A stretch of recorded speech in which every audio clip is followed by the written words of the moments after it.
La conferencia que hoy nos ocupa se llama Nuevos Horizontes en la Predicación y corresponde a uno de los capítulos del libro titulado La Predicación en el siglo XXI.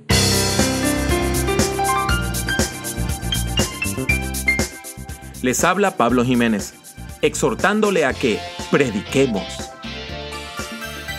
Le doy la bienvenida a este podcast dedicado a la predicación, el liderazgo y la teología pastoral.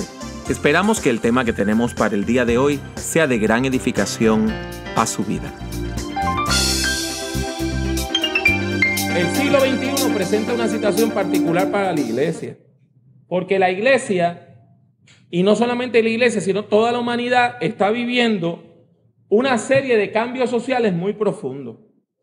Estos cambios se deben al colapso del racionalismo y también se deben a que ha surgido un nuevo paradigma, una nueva forma de entender la realidad. El racionalismo es un discurso abstracto, donde se busca la objetividad. La gente quería lo científico, el método científico era como el método más puro. Se pensaba que existía la objetividad, se creía que el progreso, porque entonces ahí comienza la revolución industrial, las nuevas máquinas, todos los cambios tecnológicos, y la gente tiene fe en la ciencia, en la técnica, y comienzan a ver la vida de manera individual. Aún en la teología, en Europa, se empieza a utilizar esos métodos racionalistas para acercarse a la Biblia, a la palabra de Dios, y se desarrolla lo que se conocen como métodos científicos para estudiar la Biblia. En medio de un contexto racionalista se desarrolla un estilo de predicación racionalista, donde se ve el sermón como un discurso lógico, un discurso que apelaba a la razón de los oyentes. Los libros de homilética dicen que usted va a exponer una verdad bíblica, que usted va a exponer la idea central, como que cada texto nada más tenía una idea central. ¿Y cómo usted llega a esa idea central? Por medio de la aplicación de los métodos científicos de estudio bíblico. Entonces, Phillips Brooks desarrolló la siguiente definición. La predicación es la comunicación de la verdad por medio de un hombre a los hombres. Vean que esta es una definición completamente moderna. Es machista. Un hombre a los hombres. Las mujeres no cuentan. Es racionalista. Porque usted lo que comunica es la verdad. Y se ve como una técnica de comunicación. ¿Cuál es el problema? El problema es que nosotros no estamos en el siglo XVIII, ni en el XIX, ni siquiera en el XX. Estamos en el siglo XXI. Y en el siglo XXI la modernidad ha colapsado. La modernidad ha colapsado. ¿Qué yo quiero decir con eso? Para decirlo bien clarito y rapidito, que durante el siglo XX, a principios del siglo XX, comienza una serie de guerras en Europa que desembocan cerca de mediados del siglo XX en la Segunda Guerra Mundial. Y el país más tecnológicamente avanzado del mundo, que era Alemania, comete los crímenes más grandes en la historia de la humanidad. Los crímenes más grandes en la historia de la humanidad, ¿quién los comete? El país que estaba a punto de desarrollar la bomba atómica. El que tenía los mejores tanques, el que tenía los mejores aviones, el que tenía los mejores científicos, el que tenía los pensadores más grandes, los filósofos más grandes, Nietzsche, Marx. Entonces, todo ese aparato de la modernidad cayó y colapsó. Hoy, la gente no cree en la verdad. ponga la radio, entrevistan a una persona y el mismo periodista o la misma periodista dice, esa persona acaba de decir su verdad. La gente no cree que existe la verdad, cree que cada cual tiene su verdad. La verdad se ha convertido en algo subjetivo. Hoy, la gente, aunque siempre valora la razón, no menosprecia el sentimiento. Y la gente quiere expresar cómo siente, no nada más decir cómo piensa. Hoy, la fe que había en el progreso ha desaparecido. Hoy nosotros vemos que la ciencia lo que ha hecho es destruir el mundo, creando el calentamiento global y todo ese tipo de cosas. Nosotros hoy no tenemos la fe ciega que existía hace 40, 50, 60, 100 años de que la ciencia lo iba a curar todo. Al contrario, sabemos que están surgiendo unas superbacterias resistentes a antibióticos. O sea, que la ciencia no es la respuesta a la vida humana. Del mismo modo que está surgiendo un paradigma posmoderno, está surgiendo una teología posmoderna. ¿Y a qué me refiero con eso? Que la gente que hace teología hoy trata de desarrollar una teología inductiva. Cuando yo era un jovencito que estaba comenzando en la fe y usted le preguntaba a alguien por teología sistemática, le daban un libraco así de grande y en ese libraco le decían, estas son las verdades teológicas y tú te las aprendes y de ahí se desgajan y se explican y usted aprendía teología. O sea, se partía de la teoría. Hoy, las teologías posmodernas parten de la realidad del pueblo. En Sudamérica se desarrolló un modelo que es un modelo que se llama el modelo ver, pensar y actuar.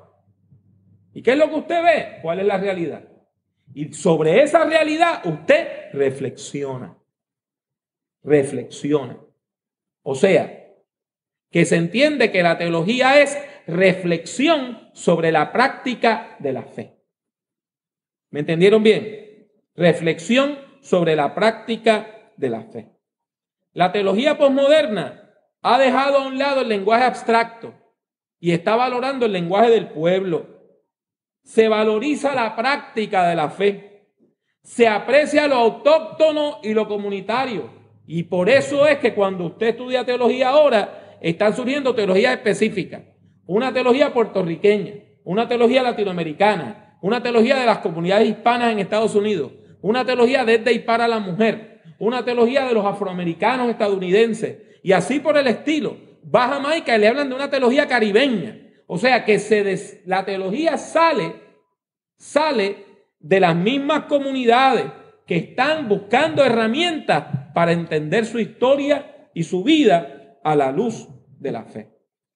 Nosotros también tenemos que tratar de desarrollar modelos de predicación que nos ayuden a comunicar el evangelio de manera efectiva a las comunidades de habla hispana, las comunidades hispanoamericanas.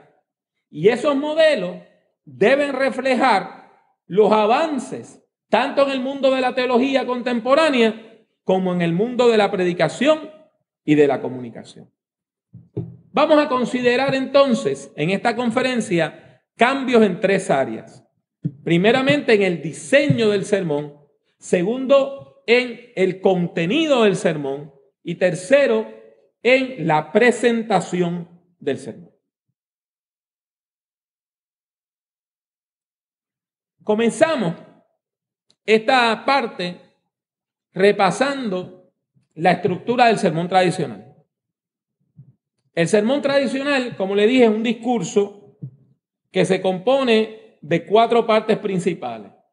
La introducción, seguida por la presentación del tema, que en algunos libros le llaman la proposición, porque usted está proponiendo una verdad. De ahí se pasa al cuerpo o desarrollo del sermón, y la conclusión. Y eso está perfecto. Es un gran bosquejo. Por lo regular, el desarrollo o cuerpo se divide en varios puntos. Por lo regular, 3 puntos. Y esos son los títulos principales de las diferentes divisiones del desarrollo. Y eso se va llenando, ese bosquejo se llena con lo que se llaman los procesos retóricos. La interpretación, la interrogación, la narración, la ejemplificación, etcétera, etcétera. ¿Cuál es el problema con este modelo? Este modelo, primeramente tenemos que reconocer que ha sido útil y todavía hay personas que lo utilizan muy bien. Sin embargo, esta forma básica de predicación, que se supone que todo el mundo pueda dominarla, presenta hoy toda una serie de problemas como modelo homilético, como modelo de predicación. Visto desde la posmodernidad, el sermón tradicional presenta una serie de problemas. ¿Cuáles son? Primeramente, es racionalista. Usted le está dando a la gente un bosquejo. Una introducción, tema, y mi primer punto es, termino mi primer punto, mi segundo punto, termino mi segundo punto, mi tercer punto y concluyo. Es un bosquejo. Y hay personas que hasta van cantando los puntos, diciéndole de uno al otro. Eso es bueno a veces porque da claridad. Pero ¿cuál es el problema? Que es básicamente un discurso racionalista. Usted está partiendo de esta es una verdad y yo como experto le estoy diciendo que es la verdad, así que usted lo tiene que aceptar. Y de esa verdad que yo le estoy proponiendo, yo voy desgajando varios puntos. ¿Qué pasa? En este mundo posmoderno hay gente que a eso reacciona de manera negativa. Segundo lugar, es abstracto. Es muy difícil usted seguir un bosquejo. Y si está en el pastorado domingo tras domingo, seguir un bosquejo es difícil. Por eso usted ve que hay tantos libros de ilustraciones. Cuando usted va a las librerías cristianas, libros de historia, hasta servicios de internet que le envían historietas para el sermón. Porque usted siempre está en el mundo de las ideas y a la gente se le hace a veces difícil comprender cómo esta idea se puede vivir en la práctica. Tercer lugar, es autoritario. Yo como experto que estudié teología, vengo al púlpito y en los primeros 3 o 4 minutos de mi sermón le digo, esta es la verdad. Y usted la tiene que aceptar o la tiene que rechazar. Cuarto lugar, es un monólogo, donde yo estoy diciéndole, esta es la verdad, esta es la verdad, esta es la verdad, esta es la verdad. Paulo Freire le llama a ese modelo el modelo de educación bancaria, donde yo soy la banca, tengo todos los recursos y usted viene a hacer retiros. Para usar otra metáfora, es como si los estudiantes o los oyentes fueran vasos vacíos y el que tiene la jarra con el jugo es el predicador y va llenando un poquito en cada vaso de todo el contenido y conocimiento que yo tengo, se le da un chispito, un poquitito a cada uno. Y finalmente, el problema más grande que tiene este tipo de predicación es que se trata de meter en esa camisa de fuerza, en ese bosquejo, todas las formas bíblicas. Usted va a predicar de un salmo, le busca 3 puntos. Va a predicar de una historia del Antiguo Testamento, le busca 3 puntos. Va a predicar de una historia de milagros, le busca 3 puntos. Es como si la forma del texto no tuviera valor y no importa de qué parte de la Biblia sea el texto, usted lo va a meter en el mismo modelo. Aquí en Puerto Rico había un predicador famoso de la iglesia presbiteriana que para cada sermón, después de los 3 puntos, terminaba con un poema escrito de su puño y letra y publicó montones de libros de poemarios. Escribió miles de poemas porque para cada sermón él escribía un poema. Este modelo de los 3 puntos y el poema Quizá usted lo pueda usar una que otra vez, pero todos los domingos, todas las semanas, en todos sus sermones. Pues entonces es como si usted agarrara el texto bíblico, le trata de sacar el contenido y la forma la botó. Y nosotros hoy sabemos que usted no puede desgajar forma y contenido. ¿Por qué la parábola tiene el poder que tiene? Porque la parábola tiene forma de parábola, con un final sorpresivo. Si usted me bota la forma y me da nada más la enseñanza, está botando la parábola como tal. A mí se me hace más fácil entender el sermón sobre la parábola si usted sigue la estructura de la parábola. Por lo tanto, en muchas maneras, el sermón tradicional representa todo aquello que las nuevas generaciones no quieren. Todo aquello que las nuevas generaciones rechazan. Por lo tanto, ¿qué es lo que estamos sugiriendo? Lo que estamos sugiriendo es que nosotros empecemos a pensar en cambios importantes que son necesarios para afinar nuestra predicación. Y el primero es la lógica del sermón.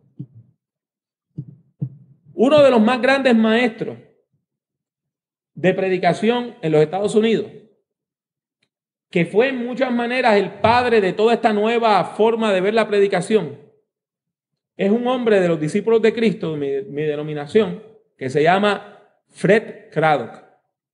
Yo tengo el gusto de haberlo conocido, le he editado libros, hemos dado talleres con él, y en mi oficina hay una foto bien pequeñita, pero yo la tengo muy cerca del corazón, donde yo estoy con el doctor Craddock. En los años 60, Craddock escribió un libro que se llama Como uno sin autoridad, As One Without Authority. Y en ese libro, él critica la forma del sermón tradicional y dice, es un sermón deductivo, donde en los primeros minutos usted dice, esta es la verdad, y va desgajando las ideas. Él dice, ¿por qué no lo hacemos al revés? ¿Por qué en vez de empezar con la verdad, no desarrollamos sermones que quieran llegar a una verdad? Y mire, eso tiene lógica. Cuando usted lee una novela, ¿verdad? Que la introducción no le dice, esta es una novela de suspenso y queremos advertirle que quien mató a doña fulana fue el mayordomo. Esperamos que usted disfrute ahora la lectura de este libro. ¿Verdad que no? ¿Verdad que cuando usted va a ver una película, no le dan el final al principio, sino que el final, la resolución, se coloca ¿dónde? Pues al final.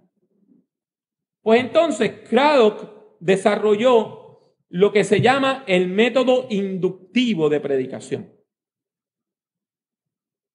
Y en el método inductivo de la predicación, él lo que le dice es, en vez de usted empezar diciendo, esta es la verdad, trata de desarrollar el sermón de manera que por medio de imágenes, textos bíblicos, anécdotas, pensamientos y reflexión teológica, usted va llegando a algo que tanto la audiencia como usted pueden decir, eso es así, eso es de Dios, eso es palabra de Dios. Segundo lugar, la predicación racionalista que nosotros heredamos menospreciaba la narración. Y ha habido entonces un despertar, un avivamiento de la predicación narrativa, de predicar en historias, de predicar sermones, donde usted narra la historia y por medio de la narración de la historia, usted experimenta el poder de la palabra de Dios. Y es importante que nosotros entendamos por qué. ¿Sabe lo que pasa? La estructura del sermón narrativo es inductiva. El desenlace está al final. La resolución del asunto está al final. Entonces usted va narrando la historia, creando tensión narrativa hasta que llega a un punto alto y se soluciona. O sea, que la historia inherentemente en sí misma es inductiva y por eso es tan fácil de seguir. Hay personas más avanzadas. Eugene Lowry, que enseñaba en un seminario en Minnesota, yo también tuve la oportunidad de conocerlo. Eugene Lowry, que ya está retirado, escribió un librito donde él presenta una forma para que todo sermón tenga trama. Se llama la trama homilética, the homiletical plot. Y entonces, en ese librito, él le dice a usted que todo sermón debe comenzar hablando de un problema o discrepancia. Y entonces usted arma el sermón como la búsqueda de la solución a ese problema o discrepancia. Entonces, al hacerlo así, el sermón es mucho más interesante que de otra manera. Ahora, una de las cosas que caracteriza el método de Lowry es que no es que usted presenta el problema y ya la solución. Por lo regular, él, después que presenta el problema, analiza varias soluciones posibles hasta que llega una que es la que la afirma que es verdadera. Y eso ayuda a la gente a pensar, porque no es que el predicador le está diciendo de entrada, esto es lo que tú tienes que pensar, sino que el predicador o la predicadora va reflexionando sobre distintas alternativas con la gente. Y cuando el predicador o la predicadora llega a la conclusión, por lo regular la gente dice, eso es así. Porque ya han hecho el viaje. La gente ya ha visto cómo usted se mueve del punto A al punto B. Y pueden hacer el viaje con usted. Y otra cosa importante es que nuestros sermones deben reflejar la estructura del texto. Cuando usted lea un texto bíblico, es importante que usted entienda cómo ese texto está organizado, cuáles son las distintas partes del texto, cómo el texto se mueve. Entonces, otro experto en homilética estadounidense llamado David Buttrick dice que es importante usted estar pendiente a las movidas del texto y a las estructuras del texto. Entonces, una vez usted discierne cómo el texto se mueve, cómo el texto construye su argumento, usted puede hacer un sermón que imite eso en su propia estructura. Por ejemplo, los salmos de lamentación van del lamento a la alabanza. Pues usted no necesita 3 puntos. Póngale 2. Del lamento, punto 2, a la alabanza. Es una estructura binaria en sí misma. Tiene 2 partes, porque usted le va a buscar un tercer punto. Entonces usted lo que hace es que hace un sermón, desarrolla un sermón que lo que hace es imitar esa forma bíblica. Hablemos entonces de cambios en el contenido del sermón. Cambios en el contenido del sermón. Lo más importante, quizá, de la teología contemporánea es la idea de que el sermón es un acto segundo. ¿Qué yo quiero decir con eso? Que primero usted vive la fe. Y después que usted vive la fe, usted piensa la fe. La teología es cómo nosotros pensamos la fe.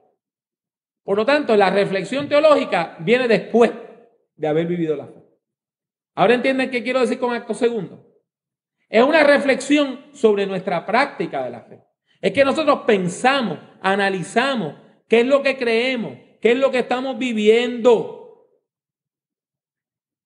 Nuestros sermones deben tener esta vitalidad. Deben ser reflexiones sobre la práctica de nuestra fe. Otro punto importantísimo es la óptica liberadora. Hermanos, hermanas, nosotros afirmamos el poder de la palabra de Dios y nosotros afirmamos la omnipotencia y el poder de Dios en nuestros medios. Y Dios quiere liberar. Dios no desea que la gente continúe sufriendo.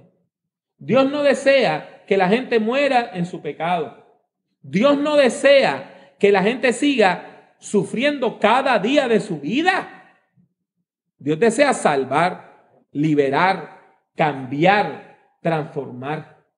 Por lo tanto, nosotros que leemos la Biblia en una realidad dolorosa, en un mundo donde hay droga y violencia, donde hay maldad, donde hay violencia contra la mujer, hay violencia contra la niñez, hay violencia estructural, hay pobreza, nosotros desde esta situación tenemos que ir pensando cómo la palabra de Dios nos ayuda a enfrentar esa realidad y a superarla en el nombre del Señor Jesucristo. ¿Está bien? A eso es que nos referimos. La predicación debe afirmar la victoria de las fuerzas de la vida sobre las fuerzas de la muerte y sobre todos los agentes de la muerte que se manifiestan en nuestro mundo. En términos de técnicas de interpretación, nosotros tenemos un gran desafío. Los estudios bíblicos han hecho grandes avances y grandes cambios. Y entre esos cambios, hoy se toma en cuenta la estructura literaria del texto, su vocabulario, las imágenes que utiliza, las teologías que informan los distintos textos bíblicos, el contexto histórico, social y literario de los pasajes bíblicos. Es importante que usted conozca estas cosas. Mientras más usted conoce de la literatura bíblica, del vocabulario bíblico, del contexto histórico, más rica puede ser su predicación. Y un punto importante es que tenemos que superar el individualismo de la modernidad. A nosotros nos han enseñado los misioneros que vinieron con mucho amor, a enseñar el evangelio como ellos lo entendían.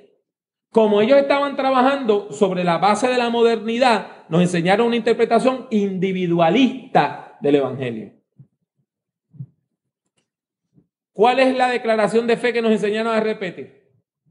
Yo acepto a el Señor Jesucristo como mi Salvador personal. La frase mi Salvador personal no está en la Biblia en ningún sitio, pero la aprendimos y la repetimos. Y yo quiero decirle que la fe trasciende lo personal. La fe tiene un nivel comunitario. La fe tiene un nivel comunitario donde es importante la iglesia y es importante la comunidad de fe y es sumamente importante usted tener gente en quien depender. Yo tuve un estudiante que una vez me dijo: profesor, hay días que yo llego a la iglesia y lo creo todo. Tengo fe para regalar. Y hay días que voy a la iglesia y dudo de todo. ¿Y sabe qué? Yo me he dado cuenta, me dijo el muchacho, que cuando yo voy orientado y centrado en la fe, yo estoy creyendo por el que no cree. Y cuando voy en la duda, yo estoy dependiendo en mi fe de la fe de los demás. Y es importante que nosotros, en nuestra predicación, adoptemos una visión más comunitaria. Que nos demos cuenta que esta es una empresa de todos. Que nos demos cuenta que la iglesia como comunidad, es importante. Que yo no puedo ser un creyente separado de la iglesia. Que Dios ha creado la iglesia, ha mandado la iglesia para bendecirnos y ayudarnos a desarrollarnos en la fe. Esa perspectiva comunitaria tiene que estar presente en nuestros sermones. En torno a la presentación del sermón, el cambio más grande que yo puedo discernir en la predicación contemporánea es el uso del lenguaje. la predicación tendía a usar un lenguaje abstracto. Cuando una persona dice una palabrota muy grande, ¿qué le dicen? Está usando palabras de domingo. Porque el domingo era que usted escuchaba esas palabras en la misa o en la iglesia. Hoy estamos predicando un lenguaje más sencillo, en un lenguaje más del pueblo. En América Latina había una serie de predicadores que yo en otro libro les he llamado predicadores eruditos. Un Ángel Archilla Cabrera, que era puertorriqueño, Alberto Rembao, que era mexicano. Eran picos de oro. El más destacado fue Cecilio Arrastía. Cuando usted lee un sermón de Cecilio Arrastía, ese hombre citaba literatura, poesía, hacía exégesis bíblica, le hablaba de la historia, usaba unas estructuras poéticas en su lenguaje, hacía referencias constantes a textos bíblicos en su lenguaje, y habían personas que no entendían gran parte de lo que él decía. Sonaba bonito, pero si usted no tenía un nivel educativo, usted no lo entendía. Yo recuerdo una vez escucharlo predicar y dice, y el Señor ungió mis ojos con colirio. Y yo me quedé en esa frase.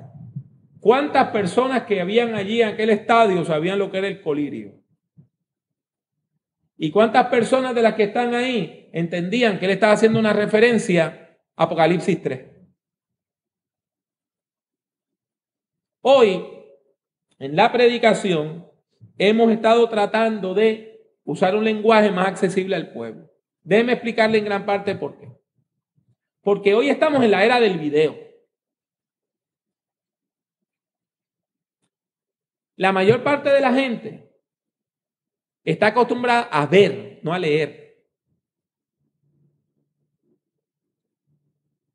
Haga la siguiente prueba. En su iglesia, pregúntale a la gente cuántas personas han leído alguna de las novelas recientes de Isabel Allende o José Saramago. Y después pregunte de ese mismo grupo cuántos de ellos vieron la película Toy Story número 3. Y usted va a encontrar que nosotros vivimos en una cultura que privilegia el video, no la literatura.